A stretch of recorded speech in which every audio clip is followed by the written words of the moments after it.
Terus ada juga kan yang apa namanya, kendala lapangan itu masalah izin keluarga atau pasangan itu kan. Itu gimana? Misalkan dia sendiri udah yakin dengan bisnis ini karena menerima informasi dari kita.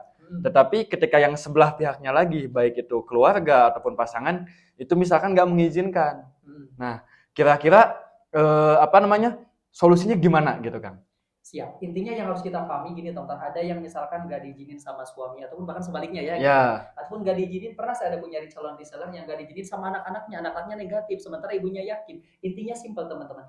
Kenapa mereka nggak suka misalkan si contoh si istri mau join ya suaminya dilarang. Kenapa si suaminya nggak mau ataupun ngelarang istrinya join? Karena sebenarnya yang harus teman-teman pahami sebenarnya dia tuh mereka tuh sayang sama kita. betul.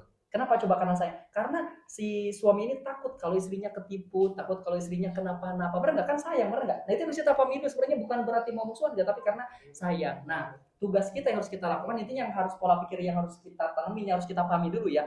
Nah jadi yang harus teman-teman pahami, intinya gini, yang tahu bisnis kita, ataupun yang udah mempelajari bisnis kita kan kita sebagai si seorang istri ini, benar nggak? Yang udah Betul. ikut seminar, udah mempelajari di mana ini beneran nggak sih, ini real nggak sih? Nah si sini udah mempelajari dan sini udah paham, udah yakin, oh ini ternyata bisa beneran. Saya udah ke pertemuan banyak yang sukses, saya juga kata si itu udah konsultasi sama orang yang udah sukses. Nah sedangkan si suaminya ini kan yang belum mempelajari, Betul. benar nggak? Jadi intinya gini simpelnya, si seorang istri ini udah mempelajari apa yang suaminya belum pelajari. Si istri ini udah melihat apa yang suaminya nggak lihat.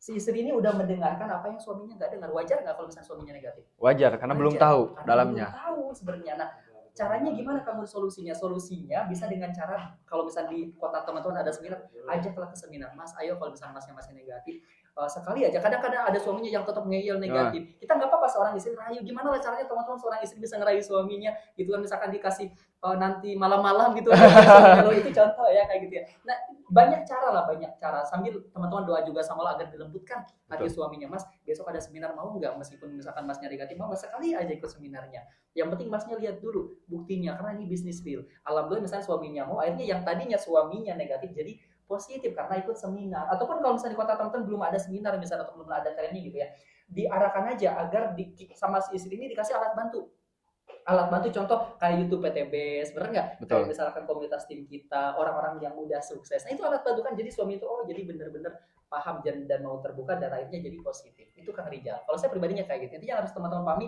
yang namanya orang nggak mengizinkan sebenarnya karena sayang. Tugas teman-teman tinggal ngedukasi aja ngasih alat bantu ataupun diajak ke seminar. Itu aja sih Kang Rijal. Siap, siap. Ih, luar biasa ya. Siap.